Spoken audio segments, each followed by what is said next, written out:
for Schindler.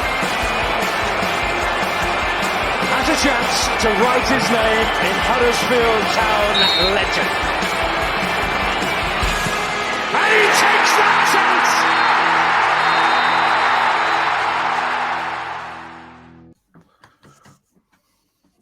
Forget about Norwich. It's the warm-up episode 116. It's Brady and Tom. It's the West Brom preview. Tom, how are you doing? Oh, hi, Brady. That caught me off guard. You started going to me now first rather than the guest. So, yeah, I'm not bad, mate. How are you? I'm good. Yeah, I don't want you to feel left out, Tom, because, don't think I don't care about you because you're doing that's why we do it together. Just want you to feel the love. Anyway, this week we're joined by David Hartrick. David, welcome to the first show of this new season for you. How are you doing? Yeah, very, very good. Very good. Very relaxed.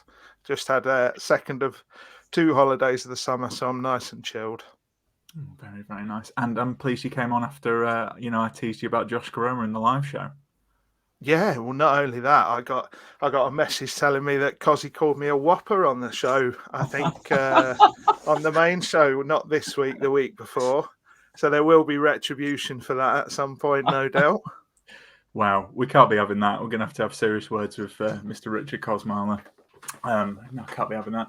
Before we get into the preview, I said I'd do this because I was at Magic Rock on Saturday before that 4-0 defeat. Ran into a listener who wished us well. Tom, who was called Sam. So shout out to Sam at Magic Rock. Nice one, Sam. Compliments. Keep listening. Keep getting involved. Don't forget to like and share and all that. Anyway, I'm not going to be in a good mood because let's be honest, it's not been a good start to the season. It's been a winless August for Huddersfield Town, and Saturday's trip to West Brom looks like a hard task for the Terriers too. Baggies have made a good start to the season. They've lost just once in the league and ran out 4-2 winners at the weekend against Middlesbrough. I saw a very interesting tweet from the Championship chat, I should say, not tat.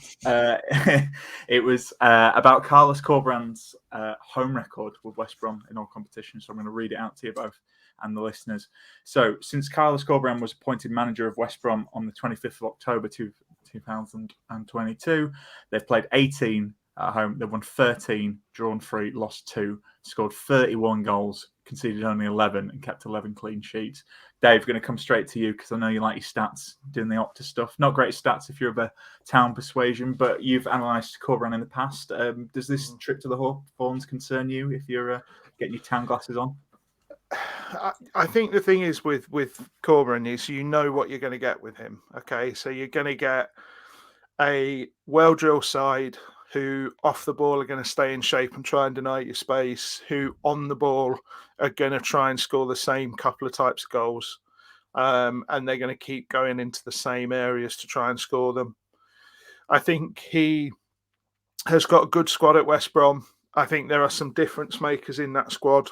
And I think that, let's be honest, their wage bill is pretty high. They've got some issues. They're forcing they're trying to force their owners out. There's another big protest at the game this weekend, but it doesn't seem to affect them much on the pitch, and that is partly because of what Corberán is like. He creates a bubble. He's incredibly intense. I can tell you, there's not much beyond football that you can sort of have a chat with him.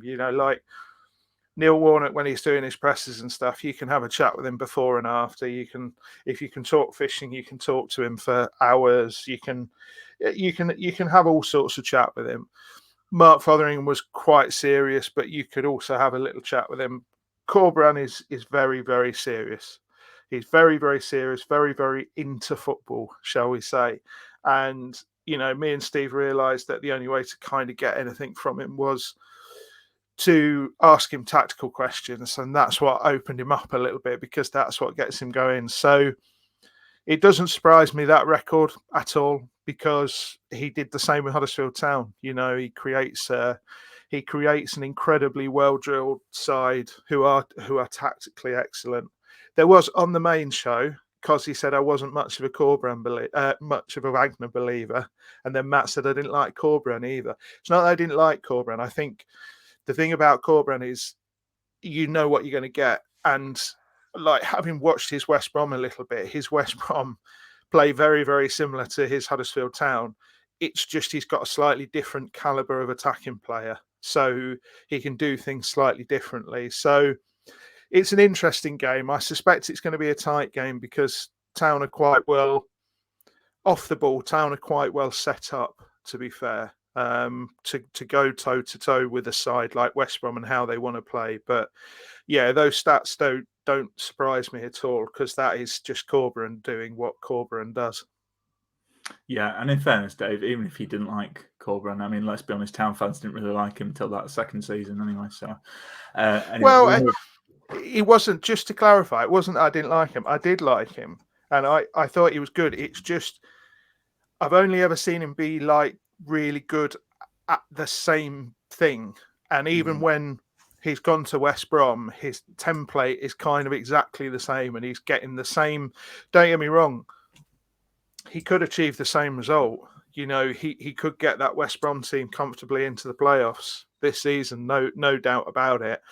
But it's just my big issue with Corberan was always that he's really, really good at getting sides to control games. But then if a game gets away from him, he really struggles to change it. But I think you have to look at his history with Bielsa, you know, and we all know what Bielsa does, which is plan A, and if plan A don't work, do plan A better. And that is kind of what Corberan's sort of made of too. So you've got to kind of just overcome what you know he wants to do, but he gets his side so well. That Town side, second half of that second season was just, they were just so well drilled. You know, I think back to like that 2-0 win at Coventry, where it was kind of pop and crisp to Town, because they were just doing things that they were just doing through muscle memory. You know, they weren't having to try, they weren't having to think about things tactically. And that's kind of the position he wants to get his sides into, where it's a very natural thing, you know? Yeah, no, they were very slick, actually. You make a good point. And yeah, Dave, come on, we know you love Town. I mean, you do several podcasts about it, so you must like it at some point. Tom, I'm going to come to you because we've got some really good insight from Dave there, but you are, of course, our certified booing expert for Carlos Corberan. Will you be booing this weekend, and how are you feeling about West Brom? I'm probably over the booing now, to be fair. Oh, yeah. I might give him a little one, just like a little, maybe a thumbs down from a distance. Existential booing. Kind of thing. Yeah. But I mean, they've had a good start, haven't they? So what are they, 7th, just outside the playoffs? But I mean, they've conceded in every game they've played, so I think that's kind of you've got to kind of cling to that kind of thing. They've not kept a clean sheet yet, but I guess neither had Norwich till they played us on Saturday either. So, but yeah, I mean, it's going to be tough away fixture there. Like Brady, you've run through the stats already. Bloody hell, what a record he's got there in making it a bit of a fortress, isn't he? So, but I mean, I think I said it last week. My cliche this season: if someone's gonna change that, it's Neil Warnock. Let's see how boring that gets after 10 games. Is this our Jack Rodoni will get his first goal from last season? Dave, obviously, you talked a little bit about Carlos's sides and you know how well drilled they are, but you know, looking at it, and obviously, you know, Warnock's a very different type of manager. Do you see any weaknesses in that team that you think Town can exploit? They do concede. It's difficult, because if you're asking me, do I see weaknesses in that side? Yes, I do. But do I see weaknesses in that side that I think Huddersfield Town can exploit? I'm not as sure. I think the way Carlos plays is, if you come up against a side who are really high intensity, who are willing to take lots and lots of risks in attacking positions, and really want to up the ante and get that tempo to a point where Carlos's team is unhappy, because what Corberan teams want to do is control the ball, and they want to pick their moments. And it, like I said, it's that thing about trying to score the same couple of goals. You know, like if you can really overcome that through, you know, a bit of piss and vinegar more than anything else, then I think you've got a chance. But at the moment, I can't see that from this Town side, because what you have to be is like ultra clinical. So you have to take, if you get 4 chances in the game, you have to take at least 2 of them. And at the moment, would I back anyone in a Town shirt? I mean, Ward is getting dogs abuse, but I think that's letting off several people very, very lightly in attacking positions in that Town side. I really, really do. I think he's become a coverall for, well, I think there are a few people, shall we say, who are quite happy that Ward is getting dogs abuse, because if he wasn't, somebody might be looking at their form in front of goal. So, yeah, it depends. If they can suddenly turn themselves into a sort of high-tempo, really clinical side, which, you know, the last time they were, I hate to say it, but that's what they were really clinical under Carlos Corberán. And, you know, they always scored 2 goals, didn't they? it was all, that was just his way. So I don't know. I think Stephen Chicken, to let you into a secret, is quite convinced, and has been since the fixtures came out, that Town are going to win this one. It's just something he feels in his gut. I'm less convinced, but I wouldn't be surprised if they got a draw from the game. It wouldn't surprise me if Warnock sent this out to actually be quite a really smelly, horrible game, because I can kind of see the value in doing that as well. Potentially playing with what equates to basically a back six, and just saying, if you want to control the ball, you can have the ball, but you're not going to get any space. So we'll see. But I do fancy West Brom to score, and that means Town have to score. And at the moment, it's like, can you guarantee Town are going to go at a goal a game at the moment? I can't. I can't. No, I can't. Yeah, I mean, I was there on Saturday, and you just kind of, that game was done after 2-0. It felt like the old days where it's like, if a team gets 2 goals, we just don't look like scoring. But anyway, Tom, I'm sure you can find something to cheer us up, because I think I heard the corner flag is back in action after Isaac Mbenza kicked it that time against Man United. So that means only one thing. It's time for Tom's History Corner. A bit of a positive this week, Brady. So we played West Brom 77 times.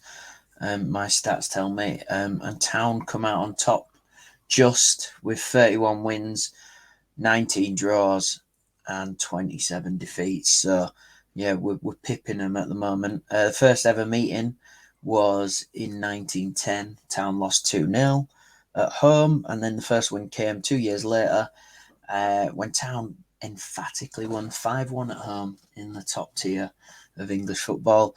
Then in the 50s, there was an amazing 6-goal thriller at Leeds Road, again in the top tier, where it ended 3-3 in front of 28,000 fans. That was Glazard, Watson, and Quested scored. And interestingly enough, Quested, born in Folkestone, where I live at the moment, which I found very interesting.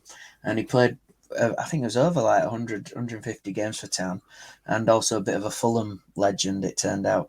And then we've got a number of players that have played for both. So David Cork in the 80s, I think he started at Arsenal, went on loan from Town to West Brom. Karlan Grant, obviously, very recently. Delroy Facey started his career at Town, went on to only play 9 games for West Brom during his time there. Ronnie Walwork, you remember him? Played for Town on loan for a little bit. Stole a car as well, I think. He got jail time for that, maybe, or got out of it. And then big Ishmael Miller.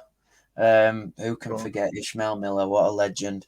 I remember him leaving City for West Brom and thinking, bloody hell, West Brom have got a gem here. And then you look at his career after West Brom, and it's one of those, isn't it? I mean, can you think of any others? I actually found this one of the harder ones. I think Lee Peltier again might have played a few games for West Brom potentially. I'm not sure, but I did find this one quite hard, finding some coloration there. Yeah, no, it's weird, isn't it? Because I was just thinking while you were talking then, and like, I don't know, not in a bad way, but because West Brom are typically like a yo-yo side for the Prem. Like, I don't think there would be much overlap, because they've either been in the Prem. So Karlan was obviously the one that sprung to mind, which I think, you know, talking about that transfer fee looks better every single day, doesn't it?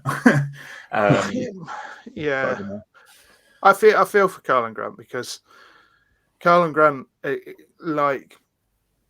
you play Karlan Grant a certain way to get a certain tune out of him, and it's like since he left town, nobody's tried to play him that way. It's quite weird. I still think there's a player in them. I think the loan this season might do him some good, but there was no way he was going to play much under Carlos Corberán. He's just not a Corberán player by any metric, really. He feels like a bit. I know we say this, and obviously we love bringing a former player back, but I actually feel like he'd be quite a good warm-up player. Really, seems like he likes that type of management. But you've kind of got Josh Koroma, who's supposed to be doing that exact job, and we had the furious fist fight outside Magic Rock over Josh Koroma's contract in the summer, Brady. I still, my back's not right yet. I think they needed somebody in the squad to do that role, but I probably wouldn't have gone with Josh Koroma, as you know. But I don't know. Yeah, you could see Karlan Grant immediately slotting into the way Warnock plays, but yeah, you couldn't have Karlan Grant and Josh Koroma on the pitch at the same time. I don't think is the issue. No, true. Shane McCarlon. He's played double the games for West Brom, and I think he's only scored about I think it's something like 4 more goals than he did whilst he was at town, and he played half the amount of games. Danny Carlin won it, got a tune out of him. Yeah, but this is where I really feel for him, because I watched a game, I can't remember if it was last season or before, where he was basically being played as a wing back, and it's like, has anyone ever watched Karlan Grant play him what he's good at before? Because that ain't it. Yeah, no, it's just weird, isn't it? I mean, obviously, the only thing I remember is he scored that. Was it the penalty? For that ridiculous one that saw when we were 2-0 up and they ended up drawing in that playoff. Reaching season. Yeah, because Andy Carroll scored, didn't he? Free agent. We might come on to him later. He was suggested. But yeah, I mean, talking about West Brom and players who are actually there, that might be good for the listeners. Is there anyone that stands out for you, Dave? I mean, obviously, the player I like who, would never come to town in a million years because, he'd probably want money and wage, is Jed Wallace. I really like him. But obviously, they've got a few players who stand out, don't they? Like you, I love Jed Wallace. I've spoke about him on the other podcast a couple of times, and it's been one of my favourite Championship players for a couple of years. And, he can play centre and midfield, he can play as a 10, he can play as a second striker, he can play left, can play right. He's just a great player, but they've got quality right across that squad, and they've got quality in areas that Town haven't, is slightly the worry, because they've got a lot of quality in midfield and in positive positions from midfield. They've taken Sarmiento from Brighton on loan, who's featured in, I think, every one of the games since he got there, scored at the weekend as well. I think it was his first game was at the weekend or the weekend before, which was his first goal for the club. And if you said to me, take a player from the Brighton squad who's sort of perfect for a Corberán team, as in he's going to make sensible decisions with attacking passes and recycle the ball properly to retain possession, that's him. But they just have a lot of options and a lot of quality. You look at their striking options. Josh Maja is a funny one, because I think I've never seen it with him. Cut to Maja scoring a hat-trick at the weekend. But I've just never really seen it with him. But he keeps getting very good moves, and lots of the right people really, really like him. But I think it's not a single option that impresses me from that squad, or I think can hurt Town. It's the options they can choose from. I would argue there's probably 3 ways he could set up that first 11 midfield and attack wise, using like 9 players or so in different rotations. So yeah, it's difficult, but Jed Wallace is just brilliant. He's just phenomenal. I've been banging on about him for 2 years, and I just love him. If he was at your club, you'd have his face tattooed on your face. I think I probably would. Tom, obviously, Dave's waxed lyrical about Jed Wallace there. They do have a lot of players. Do you think this is the winless run going to continue? I know it's early days in the season, but it has been a tough start, hasn't it? Yeah, it probably is, isn't it? To be honest, it is a big ask. Like, you've gone through their stats at the start. I mean, talk their squad, bloody hell. But Bray, I feel like we said this last year, and I feel like we gave them a decent game. So you never know, do you? I mean, John Swift is my guy that I just absolutely love him. I remember when he left Reading, there was murmurs. There was like, oh, well, maybe Town could get him in, and bloody hell, what a player he'd have been in if you could get him. I mean, then you just still got like the likes of fucking Alex Mowat knocking around and Phillips and that. It's just it's a really, just name wise, it's a good championship squad, in it. Like, it's a bit worrying when you read through it, but I mean, I look at like last season, and we went there against a pretty similar West Brom squad, and we were very unlucky, weren't we? I mean, it was mainly down to, Warnock will probably remind Matty Pearson when we get there that it was all his fault that we lost last year. So maybe there'll be a bit of a redemption story coming on Saturday. Oh, I'd like it. And to be fair, he's already given away a penalty last week, so got that out of his system. Yeah. But Tom, obviously, we're making everyone feel a bit glum heading into this one. Let's just end it quickly because it's time for the fan phone in. So, who did you call up this week? Hiya, mate. Tell us about yourself and what positives you take from West Brom's season last season. Hi there, Chris Hall here from the Albion Analysis podcast, ahead of Albion's game with Huddersfield at the Hawthorns on Saturday. In terms of what positives Albion take from last season, a lot, really, to be honest. I mean, we were absolutely awful during the first half of or first sort of 16 games or so of the season, 17 games of the season, while Steve Bruce was in charge. He left, Carlos Corberán came in, and from being bottom on the 1st of November, he took us to within one game of the playoffs. So I think there was a lot of positives to take from last season. The reality of last season was that had we not had a litany of injuries towards the end of the season, which robbed us of our entire left-sided attacking threat, our best centre-half, out-and-out number 9. We lost. I know everybody had injuries, but we lost the spine of our team to a certain extent. We lost both our defensive midfielders at one point. We lost our goalkeeper, who'd been tremendous. It was just injury after injury after injury. I think had that not happened, I think Carlos would have worked something of a miracle and got us into the playoffs. Because as I say, I mean, we were even in the playoffs for around about 10, 15 minutes on the final day. That's how close we came. So our final league position is actually a little bit misleading. We came within one result of making the playoffs. That's the reality of the situation. So I think there was a lot of positives to take from last season. The difficulty with taking them into this season is that we're having a summer of churn in terms of squad turnover. It's been a very challenging summer. We've sold Dar O'Shea, who's something of a big loss. To be honest, none of the rest of the players that we've lost you would consider to be a huge loss. But the squad is a little light on the ground. We've only really brought in Josh Maja and Jeremy Sarmiento. And, I'm recording this on Tuesday. Depending on when you listen to this, our squad could look a lot different because pretty much everybody's up for sale this week in the final week of the window. So what our side actually looks like going into the game on the weekend is anybody's guess, because, as I say, a decent offer comes in for anybody, and the financial state of the club dictates that we have to accept it. Right, got you. Touching on that then, who's your favourite player for West Brom and why? In terms of favourite players, I mean, it's a difficult one.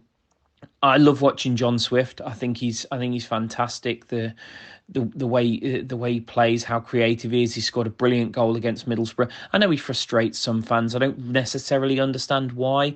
I think players who do things in a languid, elegant way can often be misconstrued as not putting as much work in as others. I don't see it like that. I think there's an element of our fan base that do expect him to be Matías Pereira at times, which is probably unfair because Pereira's got to be one of the best players to have ever played in the Championship and should never in a million years have been playing in the Championship either, by the way.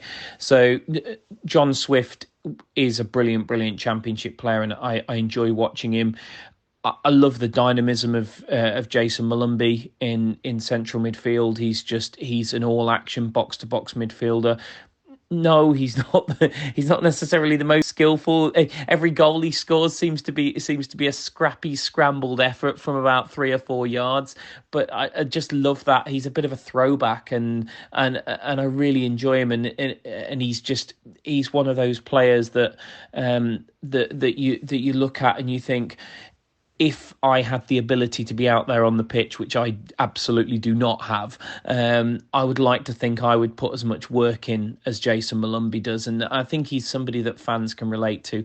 And then alongside him, OK Yokoslu is just... He just really complements Jason Molumby beautifully, because he's not like Molumby. He doesn't fly around the pitch. He hasn't got the legs that Molumby's got to thunder around the pitch in quite the same fashion, but he's just this lovely, elegant Rolls Royce of a central midfielder.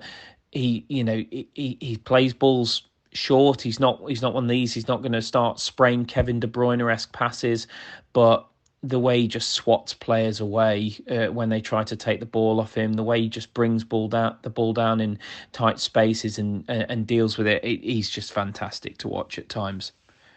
In terms of my thoughts on Carlos's football so far this season, I mean, it's an interesting one, because one of the things that he kind of got knocked for at the end of last season was that we weren't adventurous enough, that we weren't dynamic enough. When we were winning games, we were generally winning them 1-0, and kind of it was due to a rearguard action that we were largely seeing games out. But now, I mean, we've been involved in 16 goals in the opening 4 games. Our games are producing goals. We look a little bit porous at the back. We conceded. Obviously, Town fans are very aware of Carlos Corberán's style of football and how it's played. I'm just wondering what your thoughts are on how it is and how it's working at West Brom. In terms of my thoughts on Carlos's football so far, it's an interesting one, because at the back end of last season, he was largely being criticised for not being adventurous enough. When we were winning games, they were largely 1-0, and largely due to good defending rather than quality attacking. We were never scoring a lot of goals. We were never seeing teams off. We were barely winning games. I can only remember a handful of occasions when we actually won games by a 2-goal margin. We were generally winning games by a single goal margin, if indeed we were winning them. So fans were crying out for Carlos to be a bit more dynamic, a bit more exciting.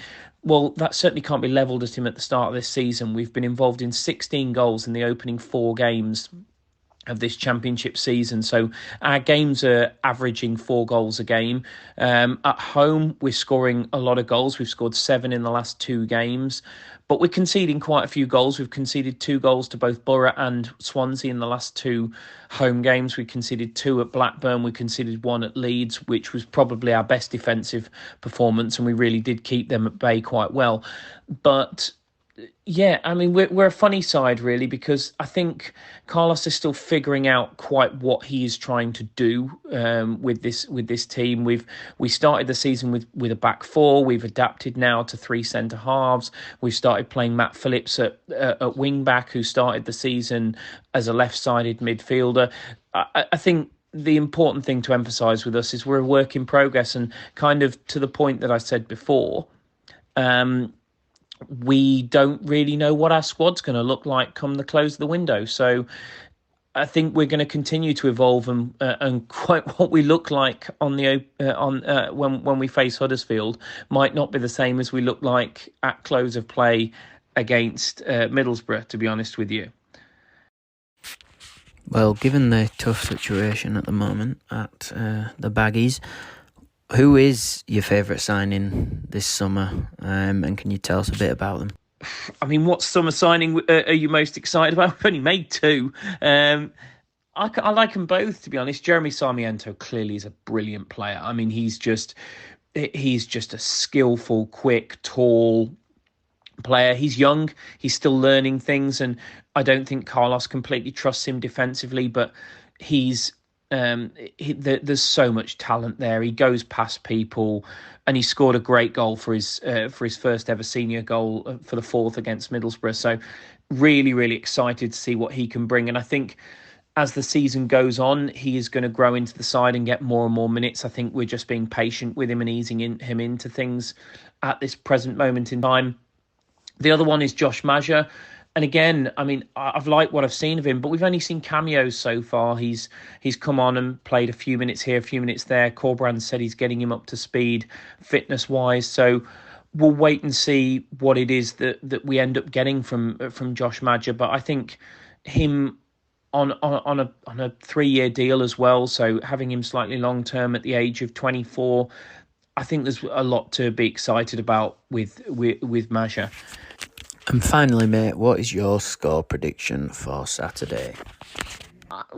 I mean, I'm always loath to predict the Albion to win because it tends to come back and bite me on the backside. But we've won back-to-back home games. We've scored quite a few goals in both of them. So I'm gonna have to predict us to win, even though coming up against a Warnock side that is against my better judgment, because he does tend to have a little bit of the sign over us on occasions. But I can't see us keeping a clean sheet at the moment because we haven't kept a clean sheet in a single game all season. So I'm going to go incredibly confident and say 3-1 to the Albion. But it wouldn't surprise me if Warnock came and Warnocked us, to be honest with you. But there you go. Cheers. Thanks for coming on, Chris. See you later. And that was the chat there, Brady. There we go. Nice one. Nice one.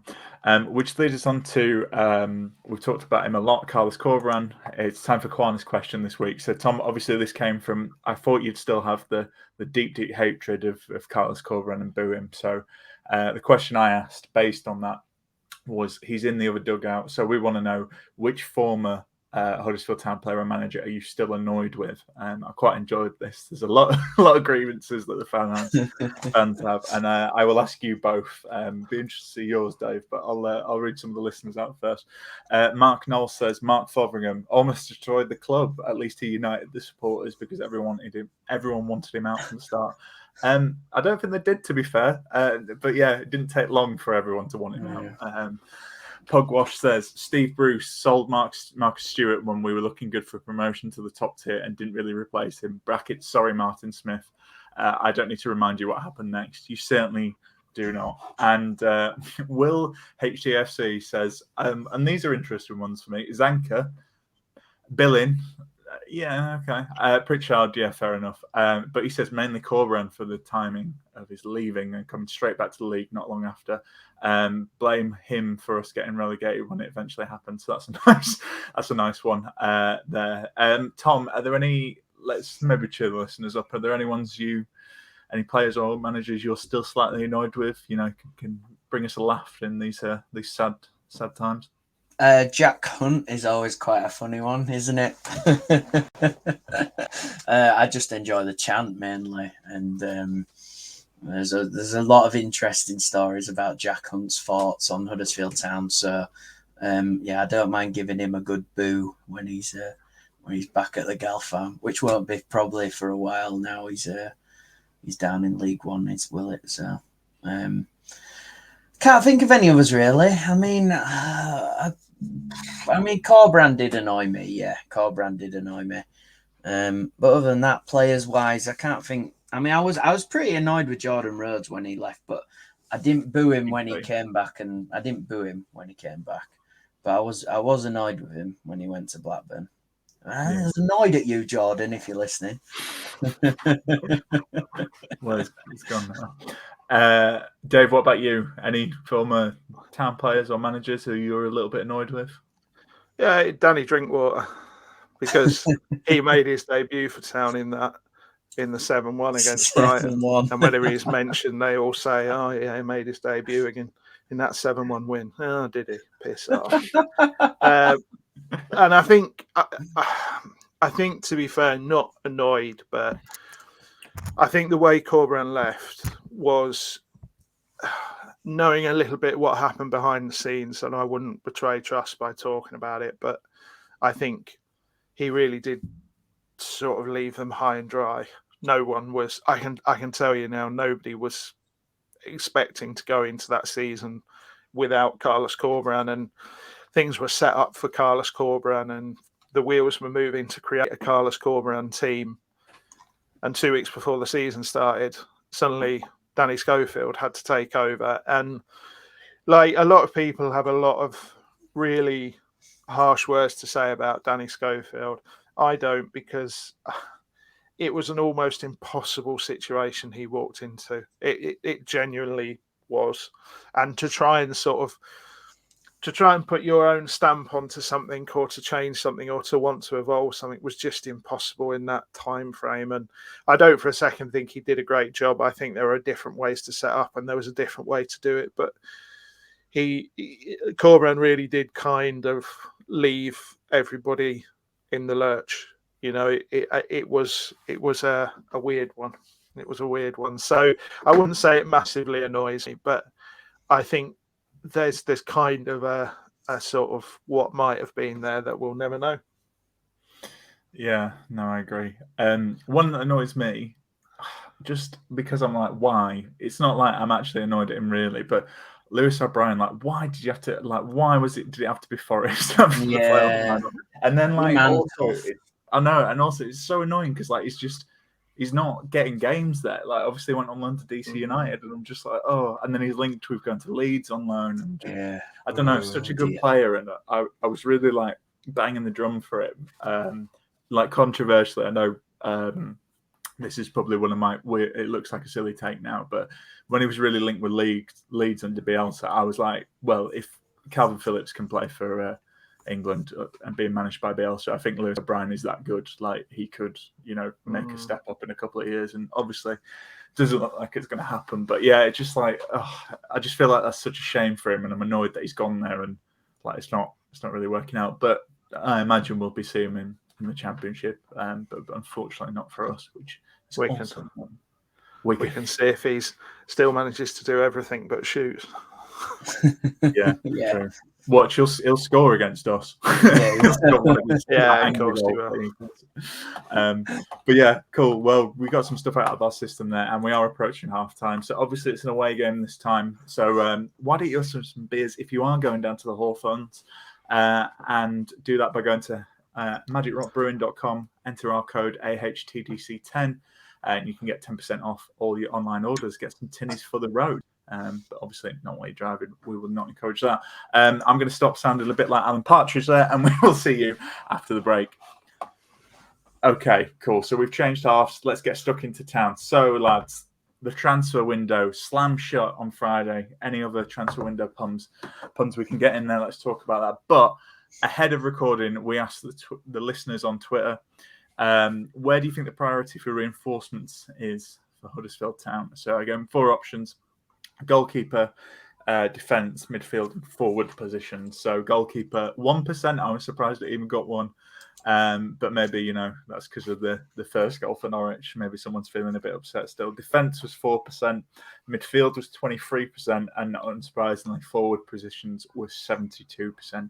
Tom, we have brought in a midfielder. We have talked about the midfield pretty much every episode since we've done it this season.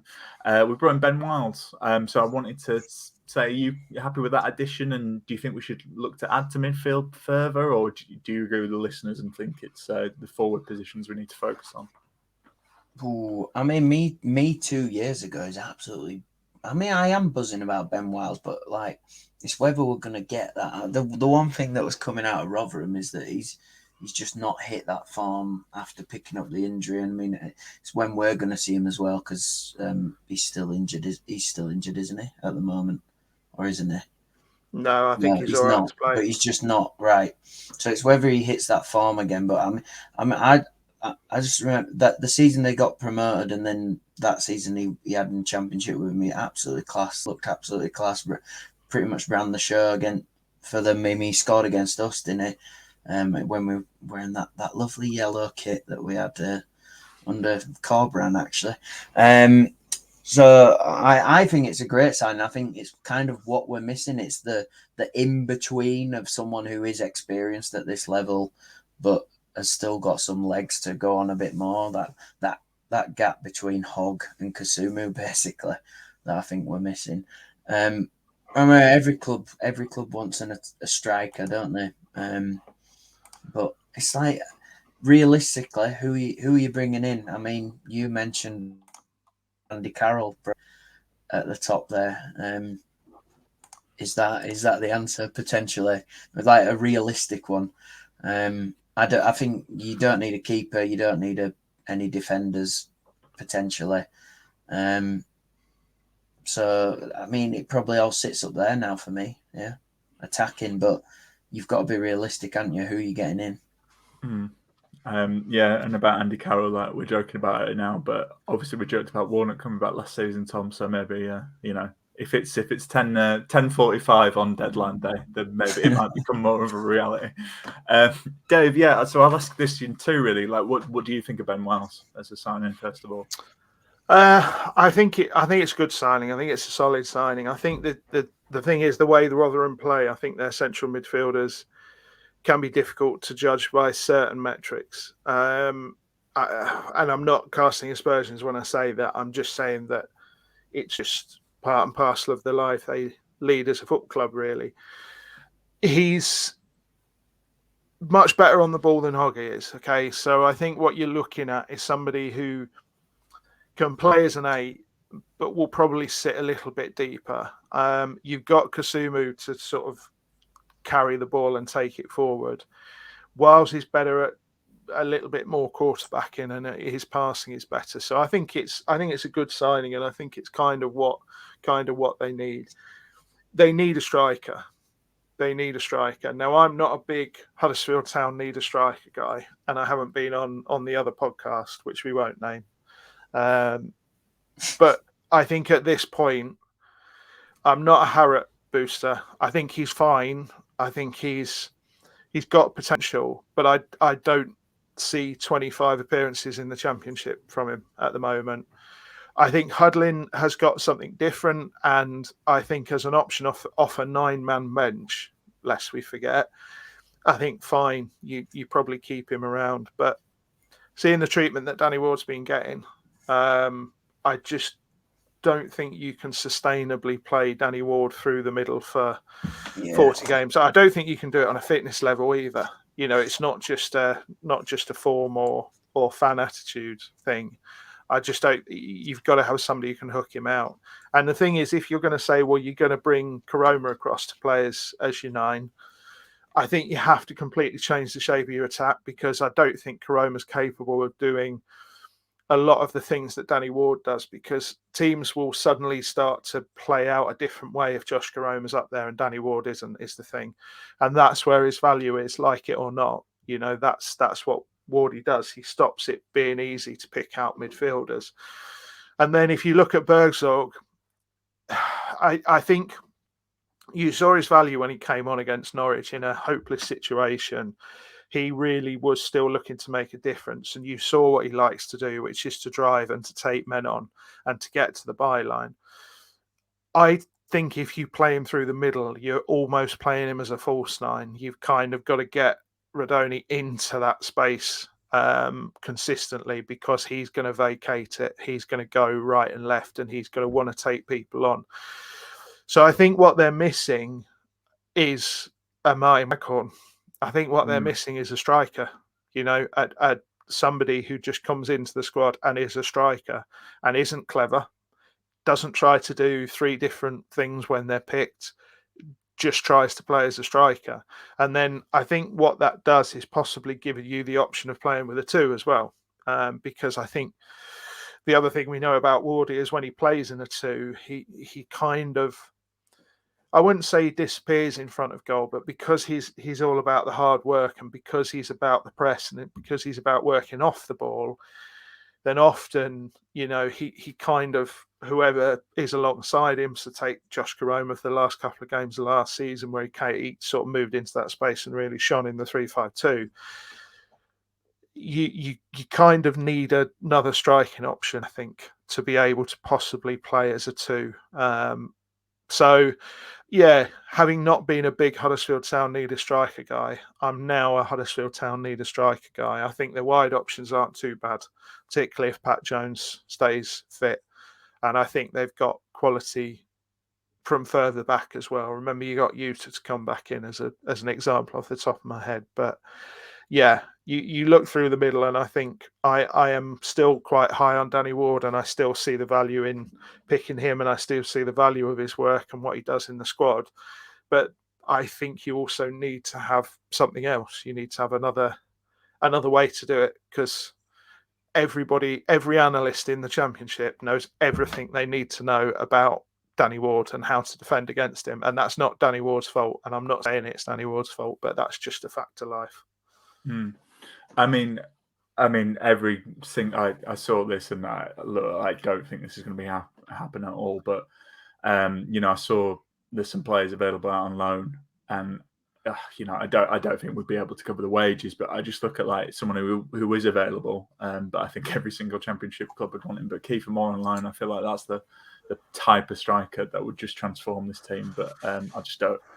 Unfortunately, I don't think that'll happen. It's not going to happen, is it? But yeah, I don't know. I agree with you. I think we do need that striker purely. Even I know, like you say, Wardy's got some stick and quite unfair in my opinion, because it's not like we've been creating like 10 chances a game for him.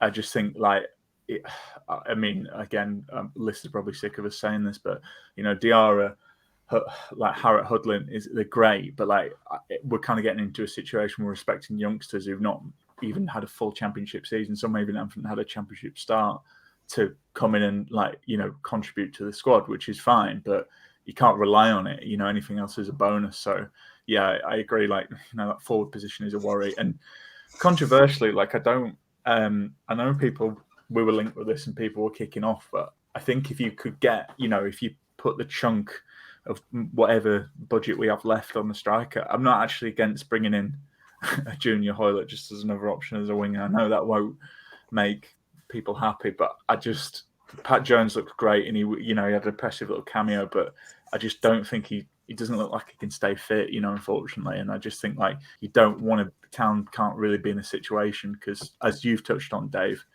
we don't know if Caroma is going to be Caroma of the last, second half of last season under Warnock, or he's going to be the Caroma we've seen before. And Sorba, like you say, he's still working. Like, I'm still a little bit worried, because it's, it's weird, like, not to get into it, because obviously they touched on it, but like Caroma, I think like Caroma and Sorba have pace, but they don't really seem to want to beat a man. And the only time I saw Caroma beat a man, and he managed to do it, was like, just running it and taking him on. And that was in like the, like 2 minutes before he got subbed off. And it's just, maybe that's Warnock asking what I want to do. But yeah, I don't know. I'm a little bit worried. I'm not going to lie.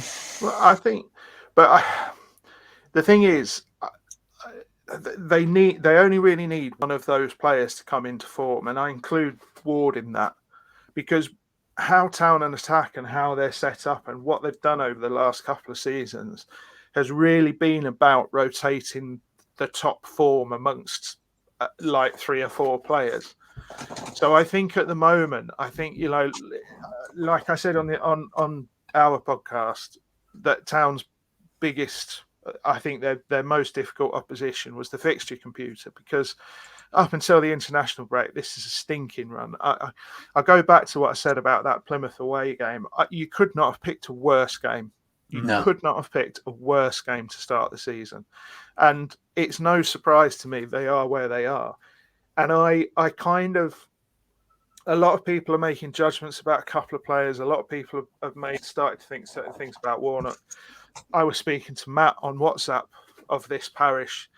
I'm kind of reserving my judgment at the moment because I don't feel like I've seen Town go toe-to-toe against opposition they can beat, because I don't think they can beat clubs. I'm not saying Plymouth are a top 6 club, but at that moment in time, they were a top 6 club because it's the opening day and they've just come up and they're a really attacking side and the ground was full and everything else.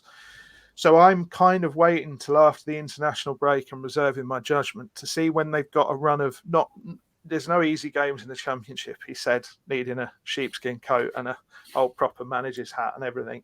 But there's no easy games, but they've then got a run of fixtures that you look at and you think, okay, they need to go here realistically at 4 points from every 9 going forward.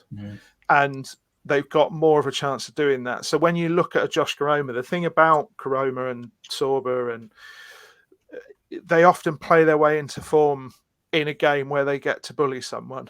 And that's what Town need to do. They need to find some opposition that they can bully again, because Huddersfield Town, even when times are good under Carlos Corberán or whoever, have only ever really operated with, like I say, sort of 2 players in peak form at one time. So, like, weirdly, Corberán finished the season and one of his players in peak form was Harry Toffolo, who was just taking a piss on that side of the pitch, and he was scoring goals and he was just loving life. And he had Danny Ward in absolute peak form, who was just finding those spaces and doing those Wardy things, but also getting goals. So they kind of only really need one in a run at any one time. So if Koroma can put together 3 or 4 games and then go off, but Sorba puts together 3 or 4 games and then goes off, and then Radoni puts together 3 or 4 games and then goes off, that's fine. That's kind of what Town do. So I'm not there with you yet, Brady. I'm not worried, because I just don't think we've seen them in a fair fight yet. But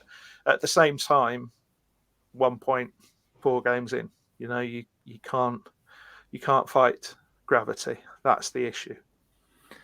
Yeah, and I don't think I'm normally pessimistic, to be fair, but I just think it's giving you. I completely agree with you. I think these fixtures are really tough, but it just gives you a bit of a mountain to climb. I think we've seen, and this is just me from previous seasons, but I always think of that West Cardiff game in the second season. The Prem put so much pressure on that. And I just wonder if it's putting pressure, you look at the fixtures coming up, that Rotherham game. It already looks like a big game where they have to win that. Yeah.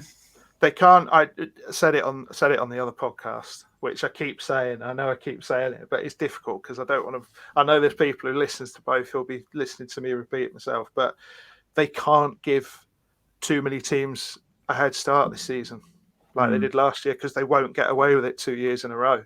Now, at the moment, they haven't. If you look at that league, there's a good clutch of sides on, within 3 points of each other. It's fine. We're 4 games in. Nobody should be panicking yet. But what they can't do is get to 8 or 9 games in and still be on 2 or 3 points.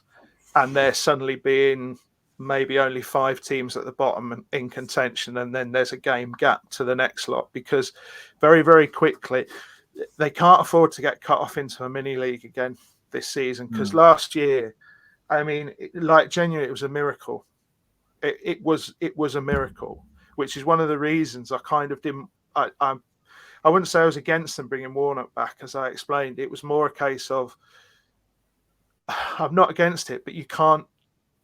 Lightning rarely strikes twice. So your best case result this season is just trying to stay up. But I just think if it gets into that mini league, it's very, very difficult to, because when you're in that mini league at the bottom, what's really, really difficult is you're all playing the same sides, but you just have to keep bettering somebody in that group's result against the other sides. And it's really, really difficult to do it. It's really, really difficult to do it. And it's mentally wearing, and you have to, when they've got so much of the squad from last season, this is basically almost last season's first 11, let's face it. Yeah. That mental toll of of the triumph they achieved, and then rolling into the summer and trying to have a bit of hope. And if they get to the point where there's 7 or 8 games in and they realise, hang on, this is going to be another really long, hard season, which they'll know in their heart of hearts, but there's a difference between knowing that and saying that, essentially.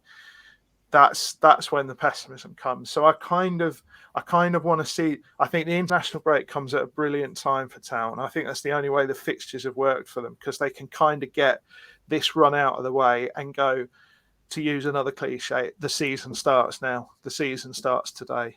Yeah, and go on from there. So that kind of works in their favour. So I'm not pessimistic yet, but I completely understand the pessimism from others, because I can kind of hover above it a little bit.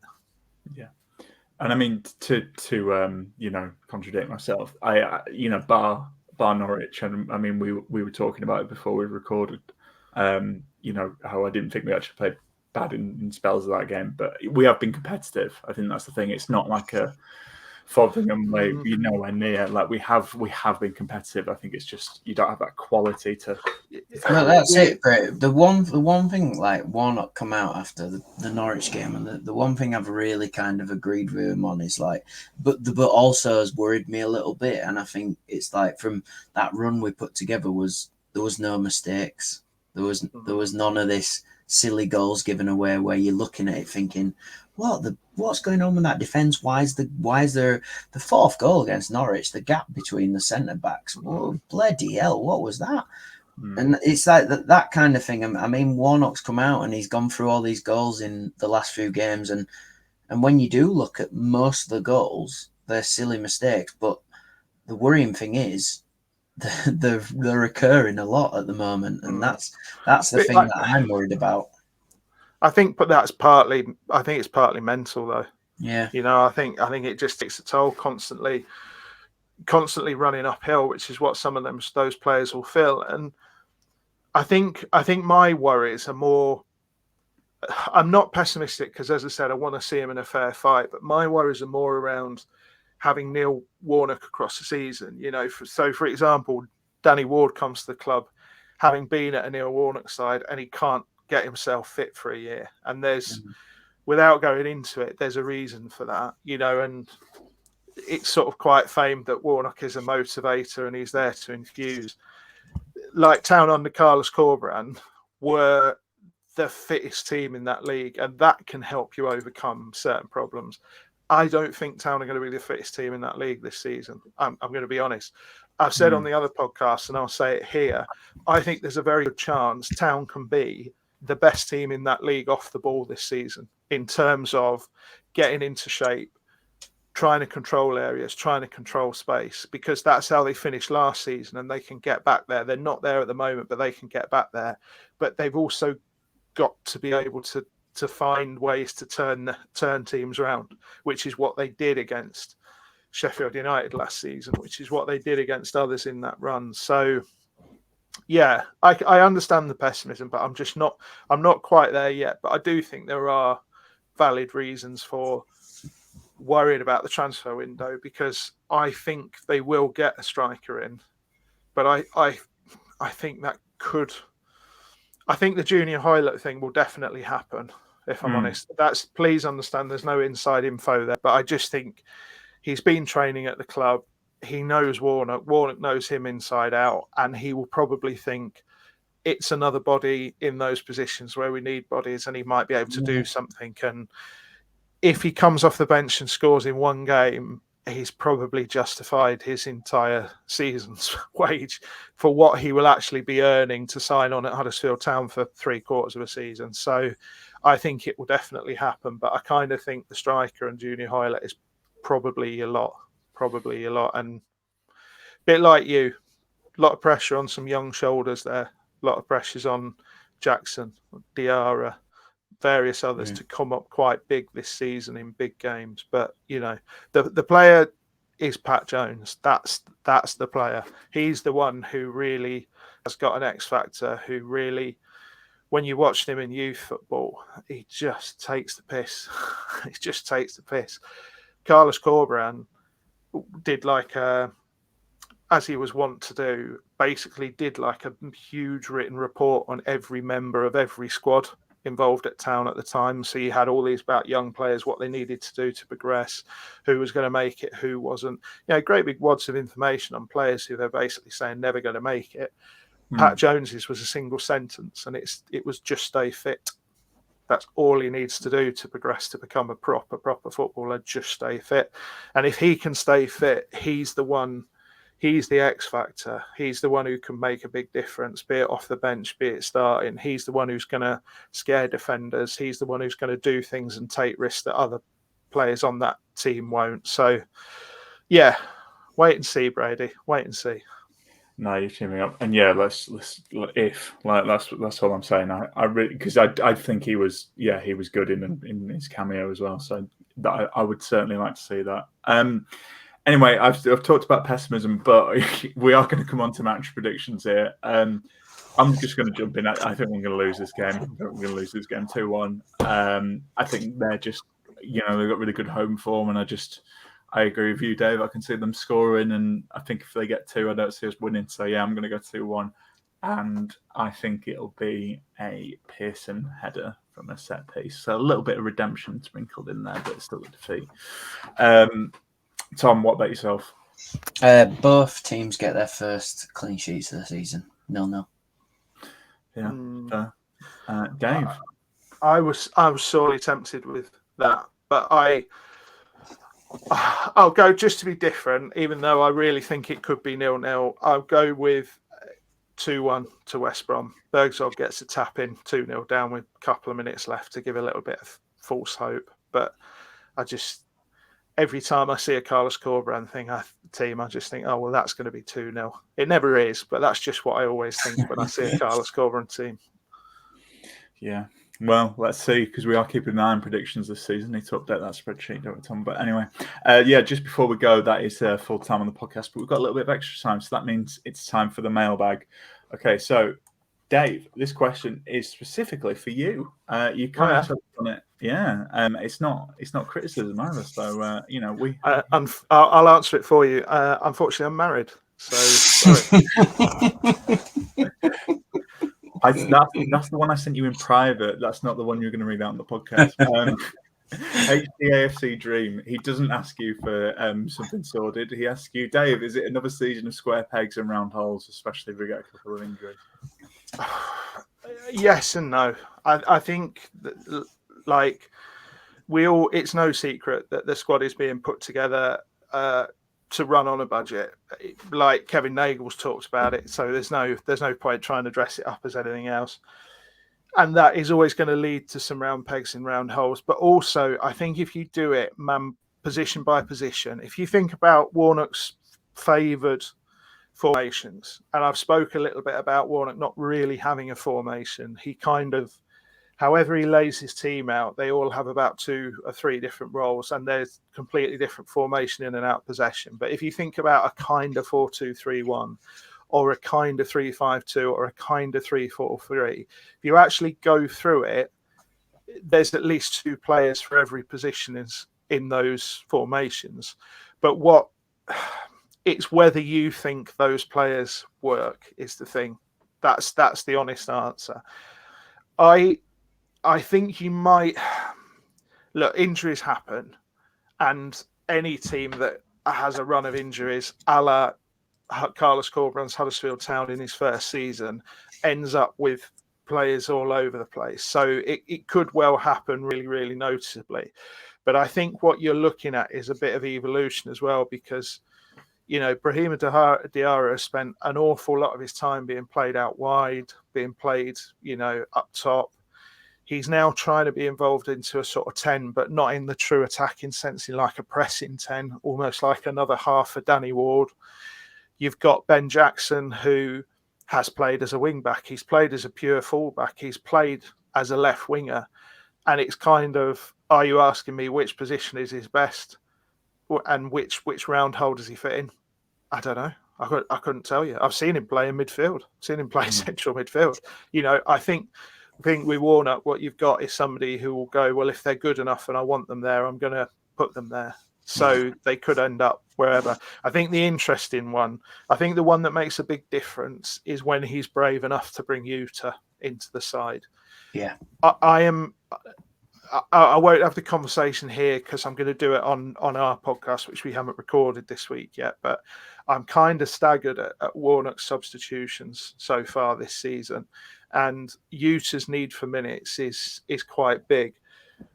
But the flip side of it is there's another way of looking at it in that he doesn't want to risk him in this run of games, really use that international break to get him really where he wants him fitness-wise, play him, in an academy game, in a behind-closed-doors game, etc., and then utilise him going forward. Because I just think Utah is one who can make a big difference to that side.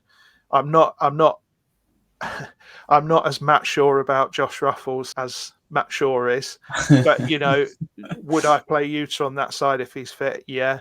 Would I drop Utah into the 3 if I played a 3 at the back? Definitely. Would I drop Utah into the 2 with Hellick? I'd certainly have a look. Because as much as I love Matty Pearson, I don't think Pearson's form's been anything like this season. So. Yeah, in answer to your questions, there probably will be a few square pegs in round holes at various points, but I think you have to understand that part of the reason for that will be in some instances that they're trying to make them rounder pegs by forcing them into those round holes. So we shall see. Yeah. No, and good touching on Yusuf there, actually, because I think he's got something that, I think he's a bit more of a maybe modern defender than what we have. His maybe like way of saying it. He's better on the ball. His passing is metronomic in its ability. He's good defensively, but as you said quite succinctly there, he's just a very modern defender in that he doesn't particularly want to be throwing himself against goalposts and diving into tackles, etc. He wants to do the Tom Lees things. Lee's at his best, doesn't get his shirt dirty because he doesn't have to, because he just anticipates, and that's what Utah's kind of about. And Utah's the one that I look, and I think defensively, I don't think Town have been up to much this season so far. No. Everybody keeps slagging the attack off. I think defensively, Town have been pretty rubs so far, in truth. I think there's reasons for it. And it's quite reductive to just say, oh, they're crap. I think there are reasons for it. There's midfield reasons, there's tactical reasons, there's opposition reasons. But I just can't believe we can keep going on and not have a serious look at Utah coming in. Yeah, that's on Saturday. The as good. So we've gone through the goals. We said, but the third one was very good. But the first thing I thought, as soon as that third goal went in, I thought down that. Look, I don't mind Josh Ruffles, but I thought Utah with his, he's just got a bit more athleticism about him. He's potentially stopping that cross getting into row. He's just a better player. Keeping him you up. may as well say it. Yeah. He's just a better player. And that's not. I'm not damning Josh Ruffles when I say that, but Utah's Japanese international. He was going to the World Cup. Yeah. It's like Josh Ruffles is a good player and a better player than I think a lot give him credit for. But Utah is just an upgrade. Really, yeah. But I also think he's potentially an upgrade in the middle as well. Yeah. So why is he sitting on the bench? Yeah, exactly. Okay, final question. This could be a long one, so I'll keep it short. It's from Footy Kits 4. He says, why, when recently we've seemingly had a solid amount of players coming through from the under-18s and B team structure, have we reverted back to a multiple age group structure when Lewis O'Brien aside delivered very little? Seems like a change for change's sake. The reason I brought this up is because I think, well, to be honest, I think we're going to have more investment in it. Like Nagel's touched on it, and I think it will make a difference. And I have this argument, well, not an argument, but I have this discussion with a few people. And people, I think people say, oh, well, Huddersfield winning the Manchester clubs, winning Leeds, like, can't compete. And I think you can really flip that. And for me, if you're putting money into the team, we're talking about teams in the Championship. Yes, obviously, like teams like Leeds, unfortunately, we can't, they've got a lot more money than us. But if you look at teams around us, I think it's a real plus point. We've got a good training facility. I think if you can have a real plan, you can pick there are going to be players from like the Manchester academies, from Leeds academies, who aren't going to make it in their team that we can pick up. And if we give them, if we show them a platform and a place where they can progress in the team, I do think that's where we can see the academy improving, plucking those players and getting them. Because, how many players from those academies will play for, like say Manchester United or Manchester City? Very little. Is there a chance there's some players who could play in the Championship for Huddersfield? So I wanted to bring that up because that's I feel like I was going to be a bit negative in this positive in this podcast, but I do feel that's a positive. We were like, if we have a bit more money behind it and really go for it, I do think we can really improve the academy. Dave, I don't know, what do you think? I go to Tom first. I'm interested in Tom's take on this, just to hear a couple of, before I give you a deeply clinical take. I think it'd be nice to have a couple of fans' take. Okay.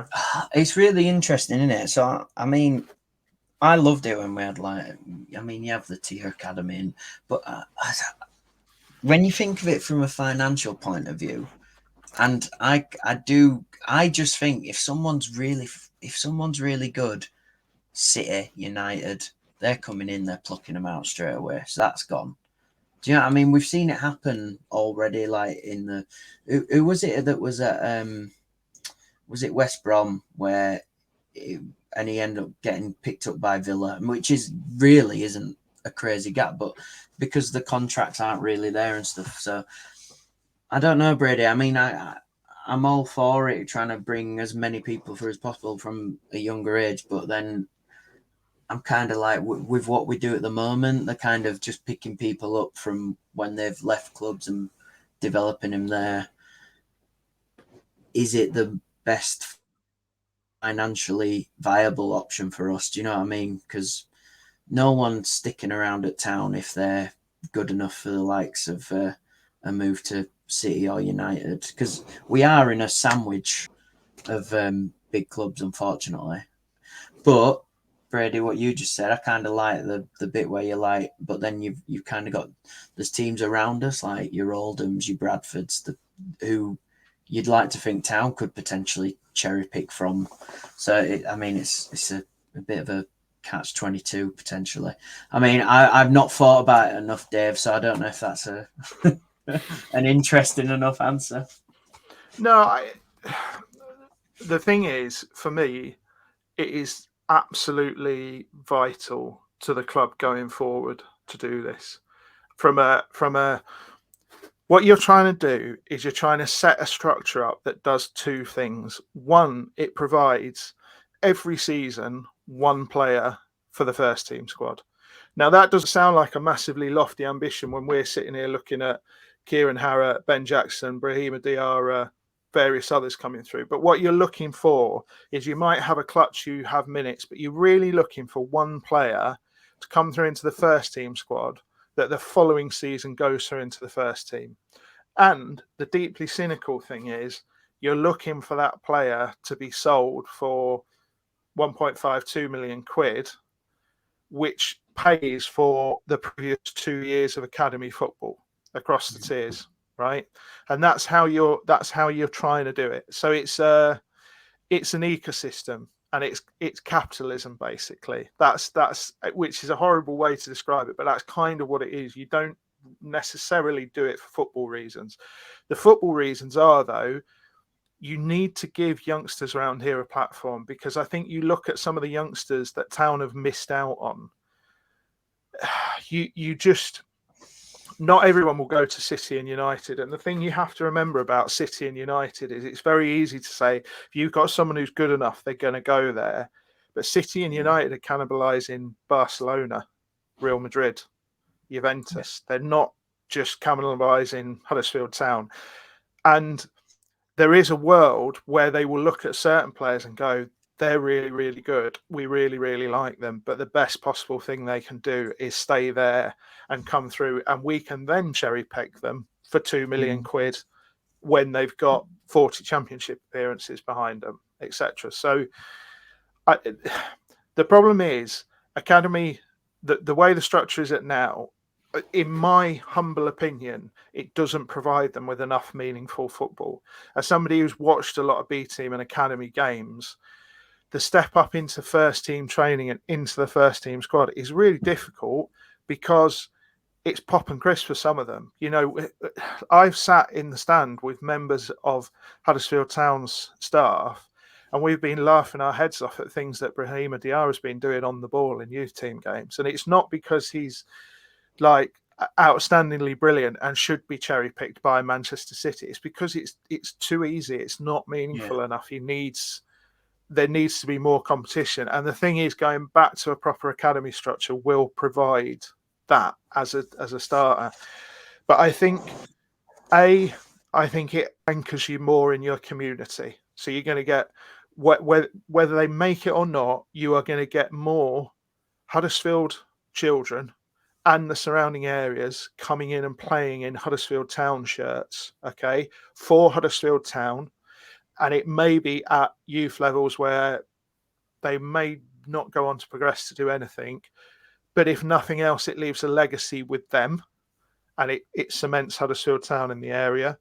It gives a chance for local talent to come through if you can show there are pathways into the first team with players like Brahim Diarra, Ben Jackson, Scott High. But the flip side of it is, and the reason I've mentioned Scott High is because if you're a club who does that, and again, I'm trying not to be too cynical, but as a crowd, you kind of have to accept that not every player who comes in is Lewis O'Brien. Lewis O'Brien was phenomenal in academy football, won Town's Academy Player of the Year by a country mile, went to Bradford, and it was a dreadful, dreadful season for Bradford. I did them a lot that season, and they were awful. But Lewis O'Brien was brilliant, and he came back and he was ready for the first team. He had been like battle hardened. He'd spent a year not just playing football, but playing football on the front lines, like properly on the front lines where every game meant something. So he came back into that Huddersfield Town squad absolutely ready to go and raring to go. And the flip side of that is you can't do that with every player, because not every player is built the same. Not every loan goes the same. You know, you look at Kieran Phillips, who's had, 3 loans now and not really had that experience, and spent 2 of them basically trying to control booming diagonals from defenders 40 yards away rather than playing in a Town system. So you've got to manage that as well. And it's not a case of lowering your expectations, but like, I can't think of any other way to say this, but Scott High can't play in front of his home crowd anymore. Ryan Schofield couldn't play in front of his home crowd anymore. And you kind of have to, if you're going to have a proper academy system that works and that creates these players going forward, you have to be patient with players who need a little bit longer, players who don't make it, because not everyone does who comes into a first team. Some aren't good enough, are good enough until they pull on a first team shirt, and it just mentally it's a struggle. But you kind of do it for that once every 10 years where you get a Lewis O'Brien who comes in and is phenomenal, and you get 2 brilliant seasons out of them and you sell them for big money. That's kind of what you're doing it for. And like your Lewis O'Brien one pays for years of that structure, not just a season or not just like his development. He pays for, if you get somebody who goes for 5 or 6 million, that pays for the whole structure effectively for, a long time. So if Town are serious about moving forward, they want to become a proper football club in the area. I'm not saying they're not, but if they want to reroute themselves in the area, they've got this fabulous training facility. They want to be the club that can pick the creme de la creme of Huddersfield's school kids, of Huddersfield's Sunday leagues, of Huddersfield's youth leagues. And they want to get them in a Town shirt early. And they want to get them involved at the club. And they want to get them at Canalside. And they want to get them addicted early. And they can't really do that at the moment. So for me, it is absolutely a positive move, absolutely the right thing to do. And I think that the argument that maybe it's changed for change's sake, I couldn't really disagree more with that. I can understand the reasoning, don't get me wrong, because they haven't been very successful. But I would argue that's not because of the change of structure, and leave it at that. Yeah, very positive, and I completely agree. Pro Academy, Tom. I think you're Pro Academy now. So. Oh yeah, I mean, I think what Dave's kind of touched on there was that, and I don't know where, and I like Scott High, and I like Ryan Schofield, and I wonder if this kind of pressure that's come on the youth of Town stems from how amazing the team was back in 2002, 2003, when probably like 60-70% of the team was the academy, and they got us back into what was League Division 1 at the time or whatever. And I don't know whether it's that kind of thing, and there's a lot of expectation now on players that come through, and it's like, you're coming through to this team, you've got to be good enough. It seems like there's more expectation on players like Scott High to do better than, say, Ben Wiles comes in, has a few bad games. He's not going to get the same abuse as potentially Scott High has got in the past, and it's a really interesting one. I think what Dave says is spot on. Yeah. You're looking with these players, there's different levels, and like the first level is that when they move into first team training, they basically don't get completely beasted, because it is a different level. And then the pathway is then into the first team. And the thing is, when they're in the first team, some players need 20 minutes, some players need 20 games, some players need a season. You really can't judge it. You have to kind of believe. It's like Diarra. There's a fabulous footballer in there. He's playing at French international youth levels. He's, as I said, he does silly things on the ball in youth and academy football. It's not quite happening in the first team yet. We've seen flashes of it, but you need to believe that he can do that and give him the time and the patience to do it. I thought he looked completely lost against Norwich, but I think he'll learn from that, because I don't think another game will pass him by in quite the same way as that Norwich game did. And you have to have patience with them to do that. And, Jaheim Headley came in and he took to first team football like a duck to water, but he was at fault for a couple of goals. Okay. But again, you have to kind of go, yeah, fine. As long as you don't make the same mistake 20 times, as long as it's not, there's evidence that you're learning and you're progressing. And, one of the things that drove me mad about Kamara is you'd be twice the footballer if you just looked over your shoulder. Yeah. Just look over your shoulder and you'll be such. And it used to drive me mad watching him, but he'll get it at some point. And that young man's going to be quite the midfielder. It wasn't going to happen at Huddersfield Town for whatever reason, but you have to kind of, with an academy structure, you can kind of be more focused, and you have to. The one thing I would say, and I'm kind of addressing Kevin Nagel here, really, who knows if he's a listener or not. But if you're going to switch to that system, it's not just about investment in terms of putting money into it. It's about investing in the right people. At that level, it's so silly to me that some clubs are still of the mind that they get a player who's never coached before. So they go, okay, well, we're going to put them in charge of the youth team. You're trying to develop these players. Put your best coach with the youth teams. Put your developing coaches alongside experienced coaches in the first team to bring them through. But put the best possible, most experienced coaches you can with the youth players.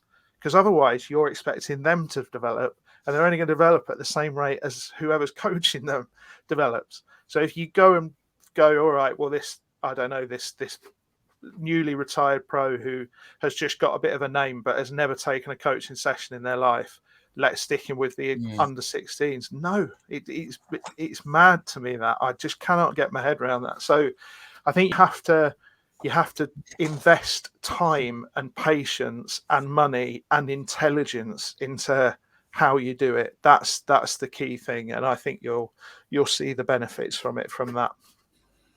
Yeah, here. Well said, Dave. Well, I think we'll leave it there. But yeah, I suppose we'll see what happens with the academy. But that's certainly the approach I would like. No, thanks to Dave and thanks to Tom for this. Thanks to all the listeners for tuning into this one. A little bit longer than normal, but I feel like we had a lot to cover, and transfer window's coming up, and a lot of stuff to discuss. So, yeah, thanks to everyone for listening, and ta-ta for now, and up the town.